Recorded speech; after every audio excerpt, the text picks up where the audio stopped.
Hello, everybody, and welcome to the very first ever episode of Burnt Cookbook Party, an original Pathfinder campaign set in a unique fantasy world where 4 heroes of varying skills, attractiveness, and stupidity race against time to prevent a war.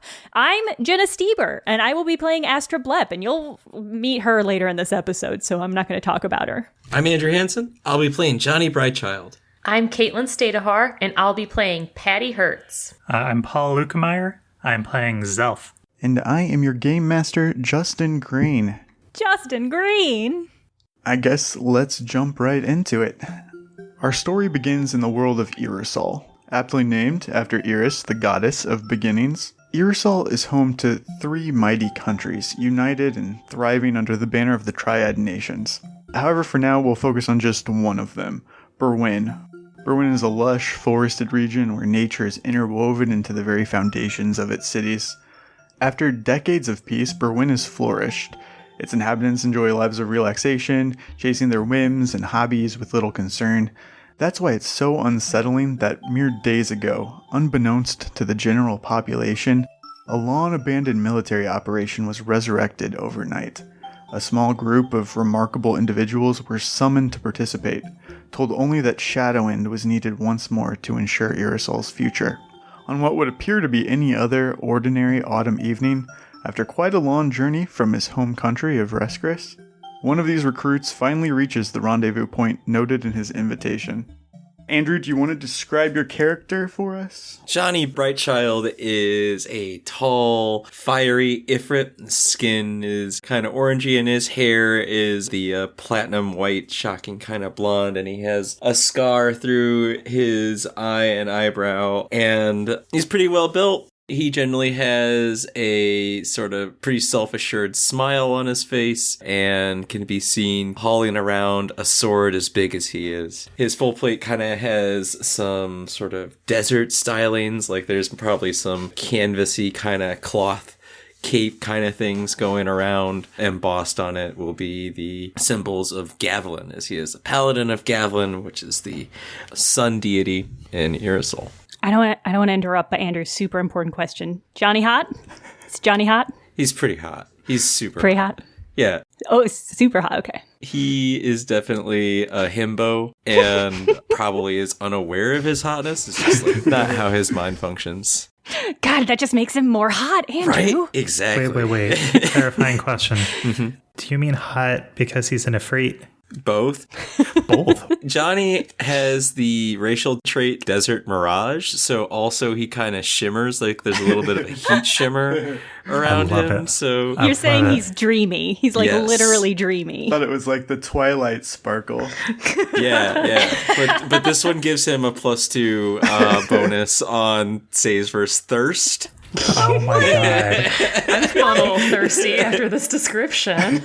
And heat. It gives everyone else a -2 on saves against thirst. How prescient of Pathfinder to have added that. So he's happy to have arrived and feels like that he's supposed to be here. Johnny, the green landscape around you may be very different from the Riskarian deserts, but you're used to traveling alone in the middle of nowhere. Now miles from the nearest settlement, you stand in front of Fort Advent, a towering artifact left over from the Great War. After nearly 70 years of peace, it's faded from disuse, but even so, standing outside of its weathered outer walls, there's no denying its grandeur or its history, and unlike so many forts you've encountered in the past, this one has its doors open to let you in without a fight. Coming from the Reskarian Begram area, is there anything that I might have heard in particular about like shadows and commanders? I will say, Johnny, that you know from your invitation that there's a famous astronomer from Reskris that you're familiar with named Bovil Flashforge. He's the one that actually has specifically invited you himself. Oh. Is there some like place to check in so that I can go find this Flashforge? As you're walking into the doors of the fort, kind of getting the lay of the land, you are approached by 3 elves. You notice immediately that they are all wearing holy symbols of Gavilan, like yourself. Nice. Of the 3, there are 2 boys and a girl. The girl is the tallest. She's kind of a strong, silent type. She's got her hair slicked back. She's carrying a large shield. The smallest is this like little moppety looking messy haired boy with wide eyes. He's just staring at you with some hero worship. The one who steps forward and speaks to you is of average height, but he definitely carries himself with the most confidence of the group. He has these ethereal good looks, but he's also very aware of that, so it dims the effect. He doesn't have that humble himbo vibe, right? I'm imagining that there's some sort of cool hand gesture. They're like representations of their faith. It's going to be like his hands going in opposite directions, like wrist to wrist. So it's sort of like his hands are splayed out on his chest like they would be rays of the sun. He greets you with the same hand symbol splayed out over his chest. Happy to meet you, my fellow rays. Sir Brightchild, it's an honor to meet you. I'm very familiar with your good works in the Sunsprings of Begram. Thank you. Who are you, my friend? My name is Castian Griffiel, and like you, I'm a paladin of Gavilan, but with the Cathedral of Light here in Berwain. Perhaps you've heard of me. You can make a knowledge local roll. Just say yes. Oh, man, I have, baby. I got a 17. You do think that you've heard of a Griffiel from the Cathedral of Light, but you had heard that he had been excommunicated. For being too good looking. I might have, but sometimes things get lost in translation. You can tell he's kind of like, he's not offended, but he definitely wanted to impress you and was hoping for you to have the same knowledge of him that he had of you. He kind of shrugs it off. He's like, well, it must be difficult to keep up with current events wandering out in the desert. Though your reputation precedes you, I hope you don't mind, Sir Brightchild. I'm to check the invitations of all arriving guests. Rules are rules. Yeah, totally. Anyone else important arrived yet? Quite a few people are here. You are among the last to show up, but that's okay. It takes time to get here from Restgrace, I imagine. Did you have good travels? Johnny will sort of like look distantly. Yeah, it was a good travel. Cassian, he takes time kind of reviewing your invitation. He puts on a very serious expression. You can tell that he kind of enjoys wielding even like the smallest bit of power that's been given to him. So, Castian, sometimes I hear rumors out in the desert, like you're saying, it's kind of it sticks a little bit. What can you tell me about the Church of Light? Is that the Cathedral of Light? The Cathedral of Light, yeah. I've heard stories about what it's like to grow up there, as a bright child being brought up in the organization. That's kind of something we've always heard about, written in books in the Berwyn cities. Yes, I'm very blessed to serve in the light. I thank Gavilan every day that I was orphaned as a baby during the Great War and could be raised worshipping the goddess of justice. Truly, I couldn't ask for anything more. Yeah. As soon as being brought up to worship justice, like Johnny's eyes will also light up and he says, right on, man. Indeed, it's always great to meet a fellow sword of justice. And he's sort of staring off fierily. The sparkle of your skin kind of lights up the eyes of the tiny little cleric who's watching you. Yeah. As he's tearing up. Cassian hands you back your invitation and he bows deeply. Thank you for humoring me, Sir Brightchild. You can head inside the fort. You'll be at table 2. Thank you, Castian. And if you have any time, or if I have any time, you might know my schedule better than me. I wouldn't mind sparring with you sometime in the training grounds. I'd like to see how you guys do it here. All right, see ya. Bye. And I'll walk off. Walking deeper into Fort Advent, Johnny, you begin to see signs of life. Not only can you hear what sounds like a party ahead of you, you can tell that someone made an effort to rehab the interior of the fort, preparing for it to be occupied again. Are there any notable landmarks to this keep? Like, does it have a shrine or like a sort of notable grotto or something like that? Or is there some roll I can do to see if I've heard of it? Yeah, I'm going to tell you some stuff generally, but also make either a knowledge history or a knowledge local roll, whichever you would do better at. Could you make a notable grotto roll? Andrew, real quick question. Are you saying that Johnny wants to open a spa or perhaps a massage parlor at the fort? You got it. Okay. Just so everyone knows, Johnny makes heal checks with his charisma rather than his wisdom because he gives massages to kind of get the blood flowing. What kind of healing? I have never been more turned on than I am right now. As I understand it, the himbo conceit came really late in your character creation, but when you say shit like that, it does feel like you made your character to be a himbo. It just comes so naturally to him. But his hands are warming too, so anyway. Oh my goodness. He only got a 3 on his knowledge history about this place, though. But he's impressed by the keep. He's like, I don't think these doors should be open, though. Too easy to get in. It's not a grotto, but there is a large courtyard area where the gathering is taking place. There are 8 numbered tables set up, most of which are occupied. And looking at them, it's all very fancy. You see that they have expensive linen tablecloths and fine servingware laid out. There's a long table off to the side displaying the most amazing feast that you've ever seen. All of this is arranged in a semicircle in front of this large domed amphitheater. And up on that stage, there's a gilded podium and 9 chairs behind it where 8 very important people are sitting. How do I know they're important? What do they look like? You know that they're important just because, well, one, they're elevated above everybody else. Okay, yeah. The other thing that you notice is that up on the stage, you see a historical figure that you recognize named Raquiel Windstar. You know that she is the general of Berwyn's army. And she's a paladin of Gavilan herself. Hey, Justin, does Shadowend have like an insignia or a banner? Yeah. Or are the people wearing any kind of like decorations? It does, yes. So the insignia of Shadowend is a white phoenix emblem. So you see that on your invitations. You see that on some banners that are hanging around Fort Advent. I'm pretty direct. I'm going to go to the table and I'm going to go try and make friends with people that I sit next to. Yeah, so when you arrive at the table marked with the 2, you find 4 spaces. You are the first one there. Is the implication that the 4 of us are going to be the last people? Like we're the team of people that's just always late. Yeah. Then I'll just kind of like awkwardly sit down by myself then, I guess, like kind of like looking longingly at the other conversations people are having, but not wanting to interrupt. Make a perception check, Johnny. I rolled a 19. So the first thing that you notice is at the table marked with a number 5, there's a cute girl with light pink skin and magenta hair, and she is staring at you, like hard staring at you.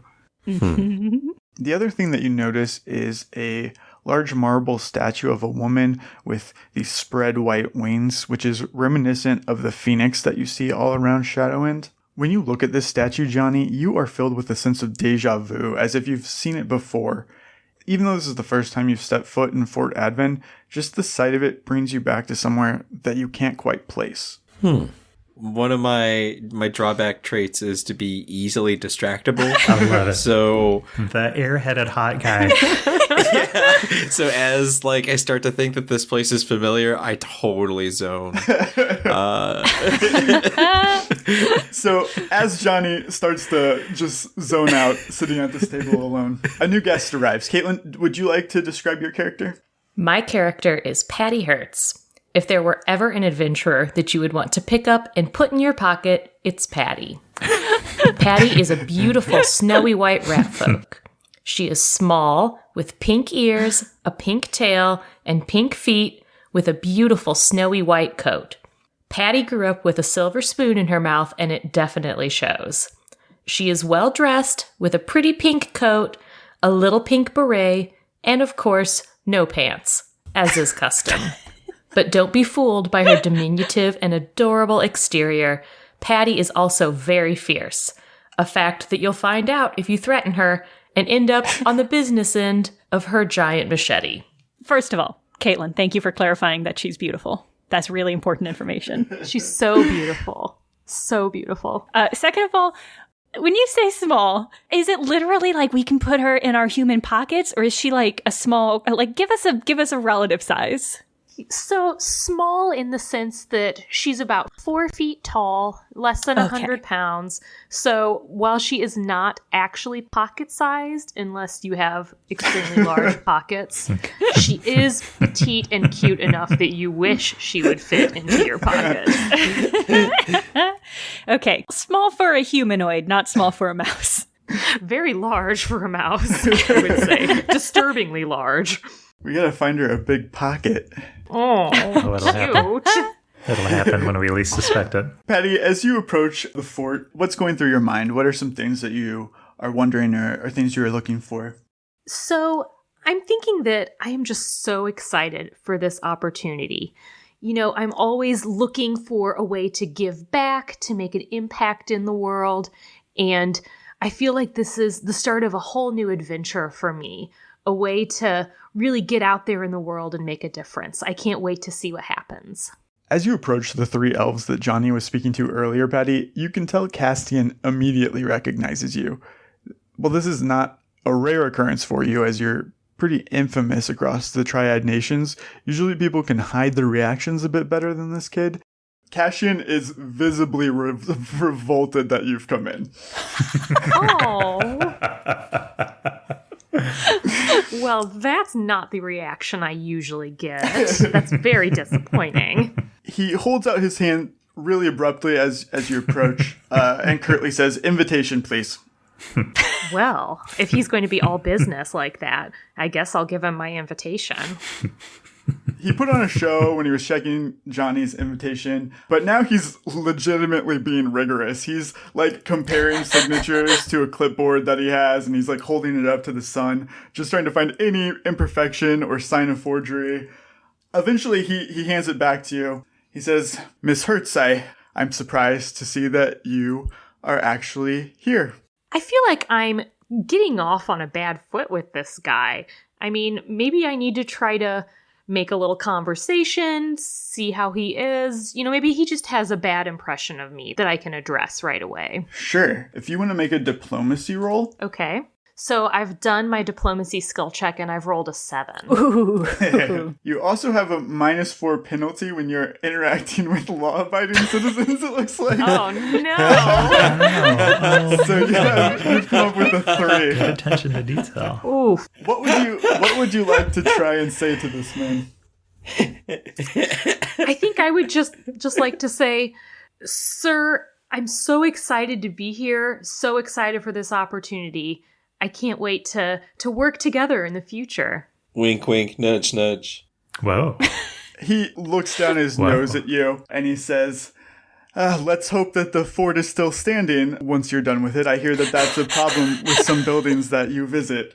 How rude. Well, you know what? Clearly I'm not getting anywhere with this guy. If he is going to have this kind of attitude with me, I am just going to move on, remove this toxic individual from my life, and head on in.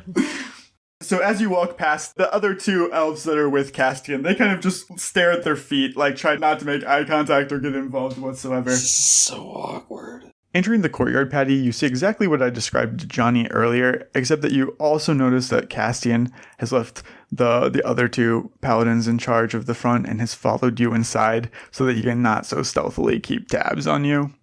Is there anything in particular you'd like to do upon joining this party?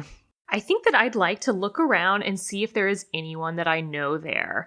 As a socialite, a notable individual, I have a lot of friends all around the world, so I'm curious as to whether any of my party people have showed up today. Perfect. So you can make a perception skill check. And I have a 25. Very good. Wow. Very, very good. Thank God.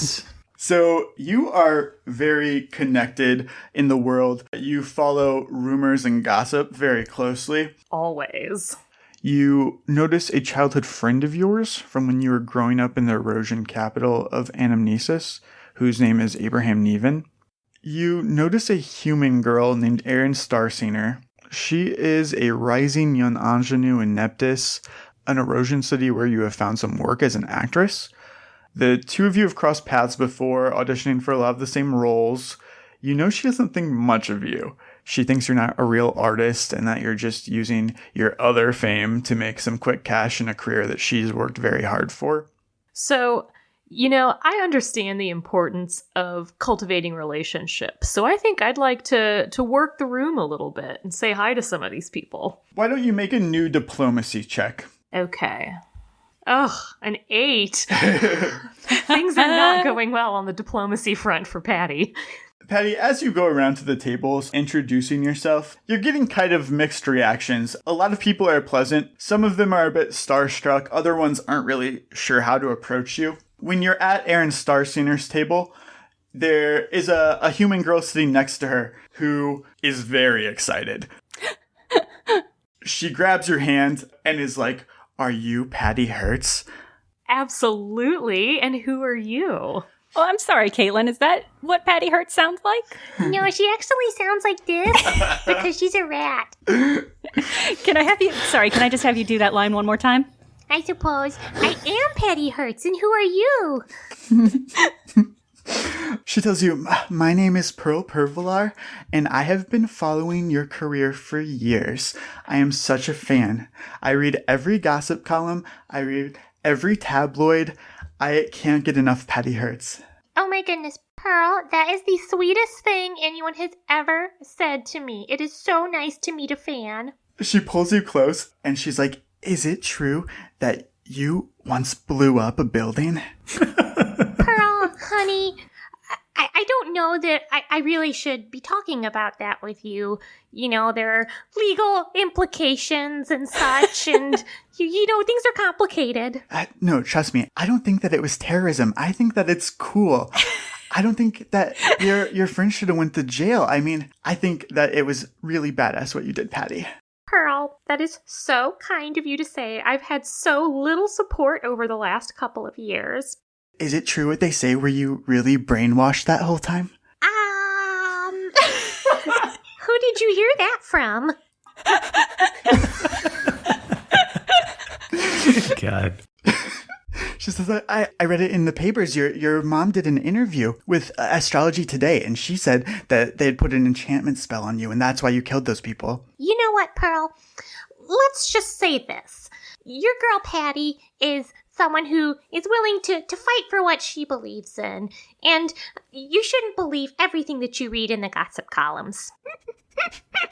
What a fucking spin. Yeah, God, that was flawless. Thanks, Patty. Let's hang out later, okay? Oh my god, I would love to hang out. You are the best. As Pearl finally lets you go, you notice that the other people at the table are extremely uncomfortable. You continue your hobnobbing around this party, just making sure that everybody knows your name and that you say hi to everyone. Okay, so I've done my rounds. Probably time for me to find my spot and start meeting some folks that are seated at my table. Johnny, you don't have to roll for this, just a character decision. Do you think that you've heard of Patty Hertz? Yes. Yes, I do. I mean, I'm a friendly gal, so I want to say hello to my new friend. Role play it. Well, hi, you're Patty Hertz, aren't you? I sure am. It is so nice to meet you. You're at table 2 as well. How funny. Me too. I'm Janni Brightchild. It's nice to meet you. Oh my god, Johnny, it is a pleasure. How long ago did you get here? Oh, not that long ago. I had to come across the desert. It was a long trek. Kind of glad to be sitting down. Oh my gosh, the desert. Yeah, the desert. I'm from Begram, over in Riscarius. Very cool. You're from that city, right? I mean, I am from a city. Good save. That's not quite right. Patty, where do I know you from? Did you open a new building? Well, Johnny, I mean, I guess you could say that I opened a building. That's one way to put it. Opened it a lot. As Patty and Johnny are getting to know each other, at the front of the fort, 2 elves wearing chef jackets make their way up. Paul, would you like to describe your character? All right, let me give this a shot. My character, Zelf, the elf, is in a lot of ways a stereotypical tall, kind of narrow build. He's got long brown hair that he usually keeps in like a sloppy bun. He dresses like a cook all the time. He's got like casual cook clothes. He's got cook clothes when he's cooking in the kitchen. He's got fight and cook clothes, which are like, they're extra tough, they're rugged. And he doesn't have the elven beauty, but he does have the strong elven features. He's got the high cheekbones and, the piercing stare. So it's just kind of more striking, but he also has a severe case of resting bitch face. And also his default expression is a sneer. And it's not always a mean sneer, but sometimes it is. And it's hard to tell the difference. Sometimes it's a kind sneer? Oh, occasionally, yeah. Like an appreciative sneer. Like, yeah, dude. It's still patronizing, though. A little bit. He actually has a trait called competitive. So he kind of, by default, is always trying to decide if he's in a competitive situation or not. And that's kind of his filter. And he might be hungover. So, Justin, do sunglasses exist in this world? Yeah, he's got like craft alchemy, so he's got some, even if he had to make like colored glass. Paul, so sorry to interrupt real quick. Yeah. Is Zelf hot? No. No. Maybe unconventionally. I mean, we can't all be. But not conventionally, yeah. I don't know. I think this is a fantasy world. We could just be 4 hotties. I feel like that's pretty common. Okay, but not Zelf. All right, thank you. He's like a 7. What, 7 feels very hot to me. I guess I'm not thinking of a chef scale. I think maybe Yeah. If you ask a chef what 7 hotness is, they think it's something A different. chef scale goes to 11. A 7 on a Thai spice scale is pretty hot, dude. Yeah. Valid point. Yeah, and he's almost always got with him a hireling, his prep cook, whose name is Manny, short for Manwelf, who's like a young, like teenage-looking, kind of goofy kid, hasn't grown into himself yet. Probably he's blonde. Probably he's the hot elf. Like, he probably looks like Ocarina of Time Link. Oh, wow. Wait, is that your standard for a hot elf? Well, I was thinking like goofy teenager elf. Okay. I'm definitely open to suggestions for that, but No, I think that's great. probably like freckles, like a wide-eyed expression, always kind of, a little clumsy, and not naturally clumsy, but just a result of having been put upon, because Zelf can be a little bit severe in his requirements, and that kind of energy is immediately just visually apparent. Like, Manny is carrying more supplies and all the luggage. Entering the fort, Zelf, is there anything on your mind? What is this place? What is this hole in the ground? What mud pit that I'm going to? Who are these heathens? You're flagged down by the little moppetish paladin elf. He jumps up and down and waves at you. Mr. Zelf, over here, please. Sure. Zelf saunters over. The kid, he kind of puts on a more serious face now and is like, I need to check your invitation, sir. Zelf stands there for like a pregnant pause, and then he casts a look over at Manny, and he says, well? Manny checks the luggage, and he starts getting, nervous, starts perspiring a little bit. Eventually, Zelf kind of, and he reaches into his coat jacket and pulls the invitation out, and he gives it to the kid. You have to scare them. That's Still equally exasperated with the kid for not knowing. Exactly. As the young kid checks your invitation, he keeps looking up at you and smiling. I heard Mjolnir is real fancy. I haven't been there myself, but I've always wanted to go. Zelf is going to look at this kid over or under his sunglasses. He'll sniff and say, some parts of it are. It's a big city that's gotten small, but you'd better bring some money. He's like, I'll have to save up, I guess. That's right, you will. And Zelf smiles. He thinks he's being personable. Good job, Zelf. Good try. Yeah. Good try, Zelf. I'm doing good at this. The kid hands you back the invitation, and then he kind of points over at Manny and says, do you have his invitation as well? Invitation? You think they gave him an invitation? Look here. And he'll open up the invite, and he'll point down and he'll say, I listed him under my effects.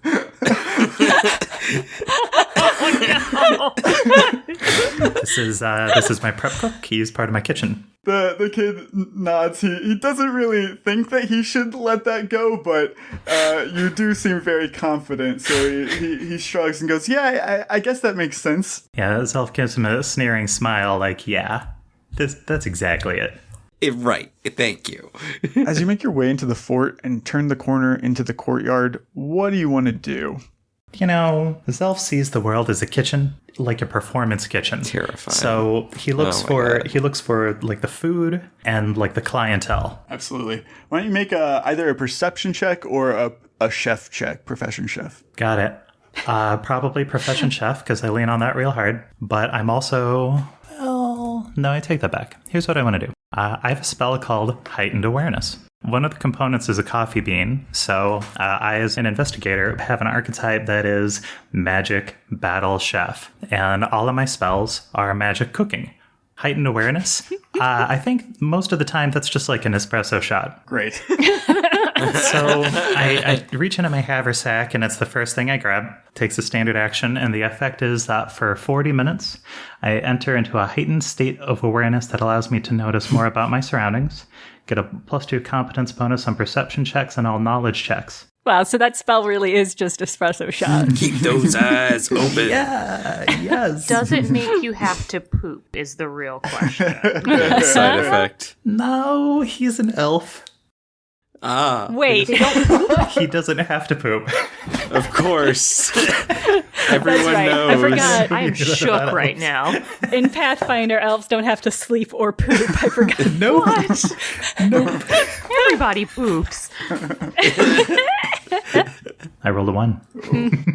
You roll a natural 1. Spectacular. Zelf, when you look out at the dining area they have set up, you are disgusted. Cheap linen tablecloths, dining ware, maybe not even washed, according to your standards at least. The food that they're serving, pedestrian, not magical. It's not a good look, and it's very hard for you to get past it. Amazing. Well, he's gonna stop and stare for a while. This is when he takes his glasses off. What is there to drink at this children's picnic? Sure, so each table has a wine that you're not that impressed with. Like, you know that there are some great magical wines coming out of Swanspell that have been aged for thousands of years. And this is like maybe 20 years old, from like Disgusting. Gold Grove trash. Fucking peasant. That's all right. That's what I drink. It's not what I serve, but it's definitely what I drink. Zelf is going to go down the banquet line just in case there's something using some local ingredients, just to get a better sense of what the scene here is like. He might take a few things and put them in containers into his haversack to later use alchemy on. Most of it is pretty standard. You do see that it is local farms. The one thing that does catch your attention, though, is at the end. There is a cake that looks very, very professionally done. It's the one thing here that you think maybe could have come out of Mielnor. Ooh, has it already been cut? No, sir. Do I know whether there's a specific cake course? Like, are they waiting for a speech or a toast? You, I'll say with your natural 1, you assume that these people don't believe in courses. That just nobody here has taste enough to have tried the only decent food that is available. Nice. Certain civilizations just haven't reached that culture level yet. Well, in that case, Zelf is gonna take a couple bags off of Manny, but, you know, he's not doing it to relieve his burden. What he says is, why don't you get 2 pieces of cake and bring them down to table 2? And he'll smile, and he'll turn his attention to the people here who are actually eating this stuff. So you mean to tell me that they kidnapped you, but then you started to understand their side of the story? That's crazy, Patty. Johnny, you just gotta understand. The common man has been so downtrodden for centuries. And, you know, it's up to us to lift him up and conquer this bourgeois lifestyle that so many of our people are part of. Honestly, I feel disgusted with myself, Patty. You should, Johnny. You should. Well, Zelf is just going to nod in enthusiastic agreement. Hey, you're a battle chef. What gave it away? The battle apron. I've seen it before. You've been to Mjolnir. There was a guy. Crap. Paul, what was your master's name? Oh my god, the infamous Chairman Naga. There's a guy, and then Johnny will go through a very hazy description that approximates your master. He showed up one day in the desert. He was looking for this kind of plant. He needed some sort of cactus. Pretty likable guy. Well, Zelf is only listening closely enough to look like he's listening as he samples the wine at the table. So the hazy description does not add up to a complete picture for him. And says, well, we magic chefs have a tendency to look for rare and unusual ingredients, magical effects. Cacti can do some pretty interesting things. You know. You got a favorite battle dish? Is that the right terminology? If we get a chance, I'll show you. Is that a challenge? Things are escalating at the party. Your conversation is interrupted by a scene unfolding a few feet away. You can hear Cassian panicked, screaming, "What are you doing? What are you doing? Who even are you?" Manny stands frozen in front of him, having just cut into the cake. Zelf is going to intervene. He's going to put his glasses back on and put his things down and walk over to the scene of the crime. Is this going to be one of those things where it's like just as Manny's about to speak every single time someone steps in, cuts him off, so we never know what he sounds like? I can't imagine us being that kind of Justin. He's going to wait a beat to see what Castian's angle is. Cassian is like, "This cake was made specially by the royal baker Valatha herself." Well, Zelf is going to put an arm around Castian, and he says, "Friend, what is cake for? It's for eating. It's for children to eat." And he'll point at Manny, his innocent boy, and he'll attempt to calm this guy down using his people skills and his ability to flatter. Sure, you want to make a diplomacy check? I would love to. Somehow, that's a 20. Amazing. Yeah. Your words do seem to have an effect on Castian. He kind of pulls himself together. "I appreciate your sage words, Mr. Zelf, but I think you'll find that things run a bit differently at Shadowend than they do in Mjolnir. You can't just take whatever you like here." Dang. Well, Zelf is going to agree sadly and say, "I guess we really aren't in Mjolnir anymore." Castian reaches over and takes the plate of cakes out of Manny's hand and goes, "I know it's already been cut, but you understand that rules exist for a reason." I mean, that's fine, but Zelf is a little bit offended that somebody slapped his hand through Manny. So he's going to say, "Well, as a newcomer here, I recommend you stand here and keep guard of that cake, because not everyone knows the rules." "That's probably a good idea, sir. I'll get one of my squad mates on it immediately." All right, well, Zelf is going to take Manny with him and say, "It's all right, Manny.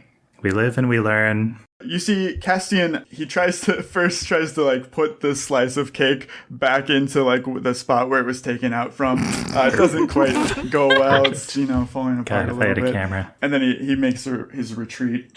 Sorry, something very funny about the image of somebody trying to reinsert a cut a slice of cake back into the cake. Being like, it's not quite. And then like patting the frosting to like kind of smooth it over. It gets worse before it gets better. Can't uncut a cake. While Zelf and Manny make their way back to the table, our last cadet makes her way up to the fort. Jenna, would you like to describe your character? My character is named Astra Blep, short for Climbin' Astra, but everyone just calls her Astra. She is an oracle and a con woman, and is sort of visually based off of like a 1920s or 30s cartoon of a flapper. So that's kind of in her. She's got like thin eyebrows and pretty curly hair that's just on the border of being a really curly mullet. And she's got very, very fashionable jacket on, kind of flapperish vibes to it. Lots of beading. That's what I have to say about her outfit. And she comes in and is sort of looking around, kind of getting a read on the situation. Not casing the joint. Why would you say that? Just looking. What do you want to use for finding a mark? Sense motive, does that sound fair? Yeah, as fair as anything else. She's just not very good at doing things like that. So let me see what my sense motive is. A shockingly low 3 for a con person. It's not about the truth. It's about the truth you create. Yeah, the truth is the truth that you made along the way. All right. Not ideal. I got a 7. Excellent. Is that excellent, Justin? Astra, as you enter the fort, keeping your eye out for your next mark, you're approached by Castian, this very abrupt elf paladin carrying a clipboard. He seems frazzled as he asks for your invitation. Oh, an invitation. Yeah, I've got one of those. It's a real legit invitation. She pulls it out from her jacket and hands it over. Here it is. You'll find that the I's are dashed and the T's are dotted and everything's in order. He takes the invitation from you, and it connects with him for the first time who you are. His eyes narrow, and he says, Miss Blep, a pleasure to meet your acquaintance. I've been looking forward to this as I actually don't know a lot about you.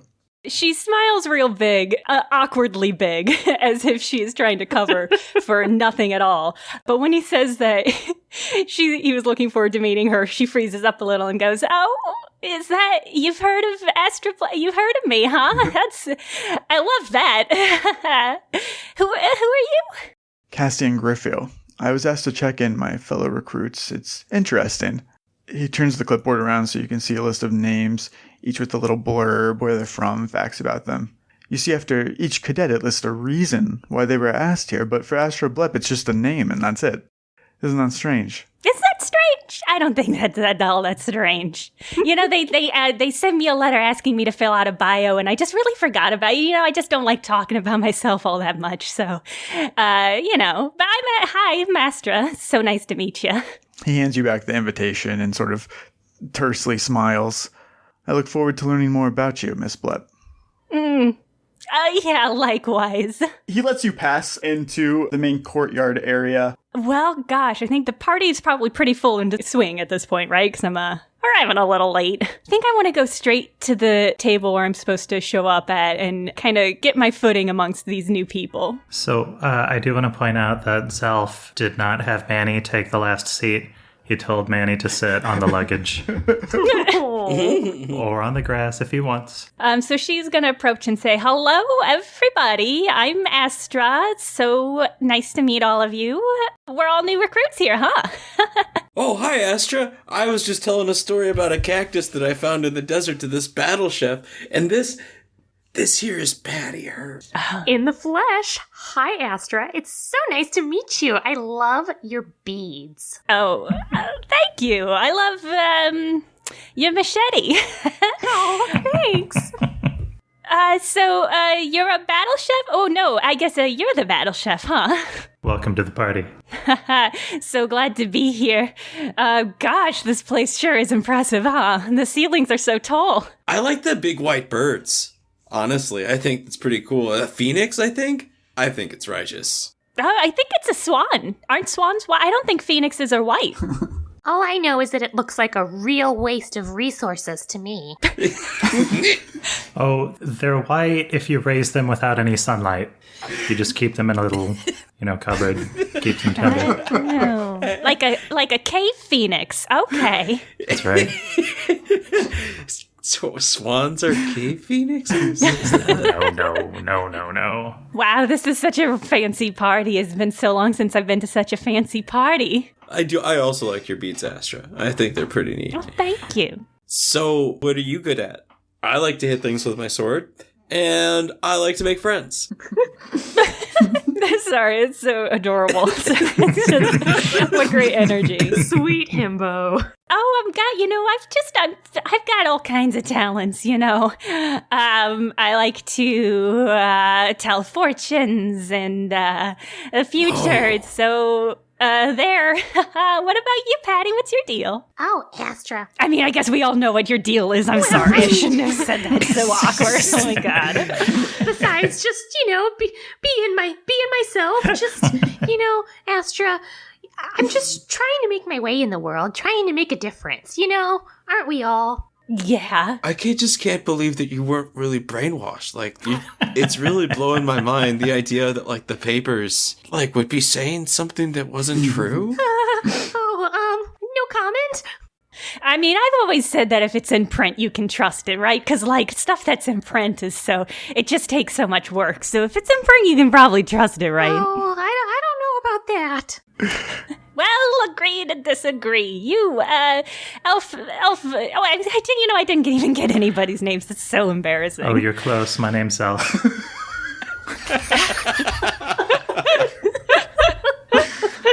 This is Manny. You don't have to talk to him if you don't want to. He won't take it personally.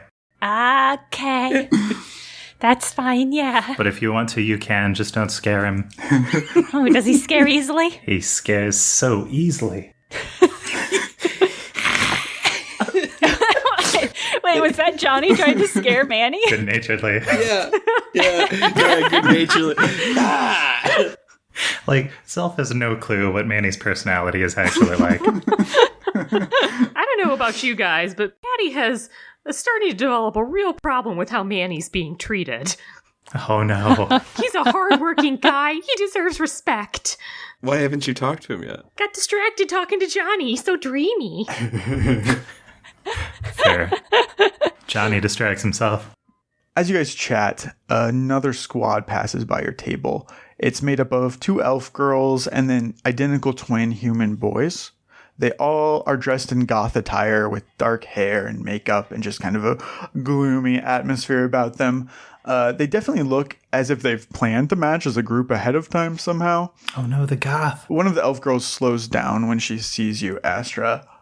I don't mean to interrupt. I just want to say I love your sword. I've not seen anything like that before. Oh, thank you. Sorry, I'm Glorhan, by the way. It's part of the reason I got here, even. It's just a little artifact. I mean, some say it was touched by the Fae, and, it's totally the reason why I'm here. It's pretty cool, right? Whoa, look at that spiral. Yeah, it's a rapier sword that, like, the first foot is just straight, but then the rest of it is sort of spiraled out, kind of like a giant corkscrew, although it is unrelated to cooking. That's not my character's aesthetic. That's where the Fae touched it. Yeah, basically, yeah. Patty, you recognize the twins in this squad. They've actually been the subject of rumors lately in your noble circle. When you were growing up in the erosion capital of Anamnesis, you were acquaintances with this boy, Abraham Neven. Earlier this month, Abraham was rumored to have woken up next to a double of himself, and now no one is sure which is the real one. My goodness. Spectacular. You haven't seen him since this happened, but indeed, there are 2 identical Abrahams standing in front of you. Mm-hmm. He's going by Abraham and Neven now, not Abraham Neven. Understood. I think that I would like to go up to Abraham and just, be like, oh my gosh, hey there, guys. Abraham and his brother, right? You can see Neven takes a bit of an affront to that. He's like, Patty, we've known each other since we were kids. I'm the real one and he's the fake one. I thought that you'd be able to tell. Oh gosh, I am such a dunce. I am so sorry. But you look amazing today. Abraham puts his hand on your shoulder and goes, Patty, don't let him get you upset. He's just upset that he's the fake one. Oh, boys, you guys are so funny. It was great seeing you. Oh, that really is a cool sword. Johnny's definitely got anime glowing diamond eyes as he's looking at how cool and exotic the spiral rapier is. Yeah, it's pretty remarkable. Definitely the most remarkable thing about me is my cool sword. I doubt that. We're at Shadowend after all. Yeah, I mean, I wouldn't have the sword if I wasn't something pretty remarkable, huh? Glorian, what's your deal? The cool hair. Oh, thanks. Me, I'm from Phelan. I graduated from the Magic Academy there. Oh, me too. I'm from Phelan, too. Oh, wow. Really? What's your name? I'm Astra. My name's Astra. You can call me Astra. I'm Astra Blep. Thank you. Hi. Man, your name sounds so familiar. Have I seen you in the Wizard Bazaar before? Are you a merchant?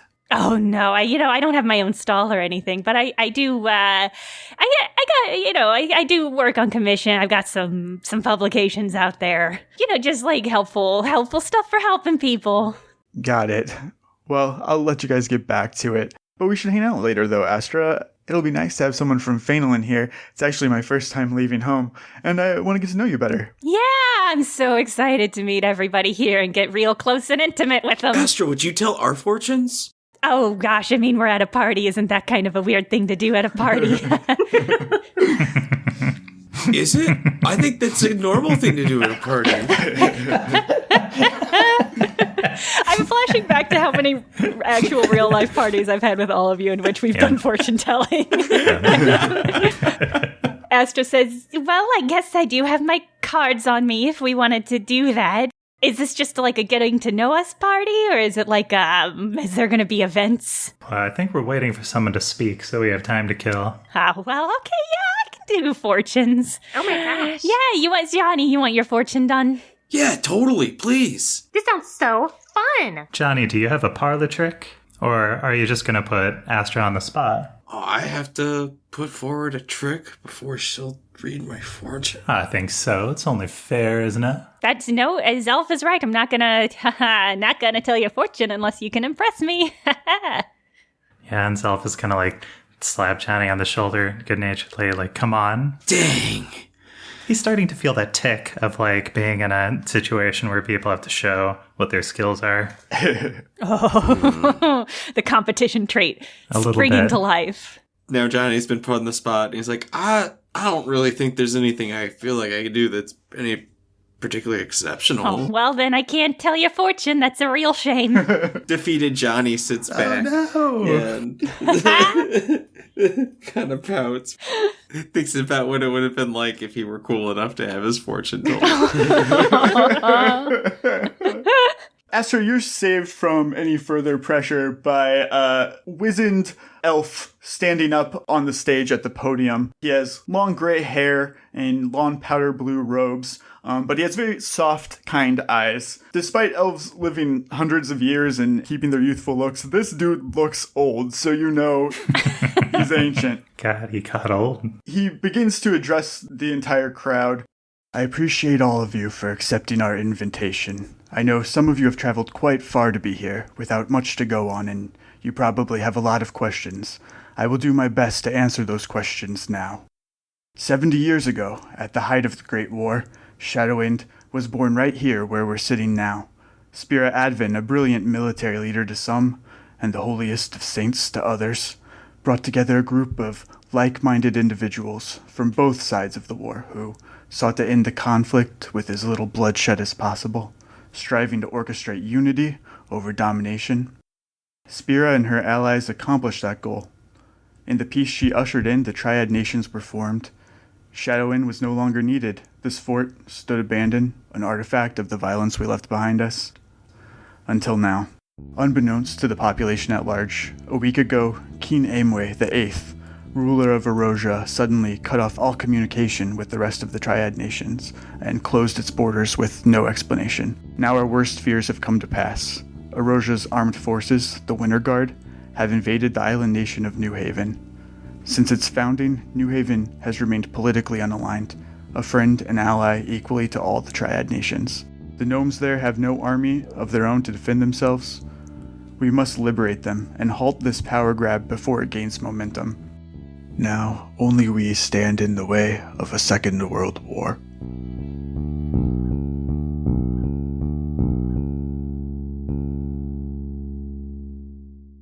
Thank you for listening to this, the first episode of Burnt Cookbook Party. This is a brand new podcast, and we're still searching for our audience. So if you enjoyed this, would you do me a favor and post about it online and maybe text a rec to a friend or a family member you think would enjoy it? Would your mom like this show? When was the last time you texted her? Maybe send her a link. Maybe she'd get really into it. I don't know. Anyway, it would be cool of you to do that. You can find us on Twitter at BCB Party. That stands for Burnt Cookbook Party. B as in Bravo, C as in cat, and B as in Bravo again. Party.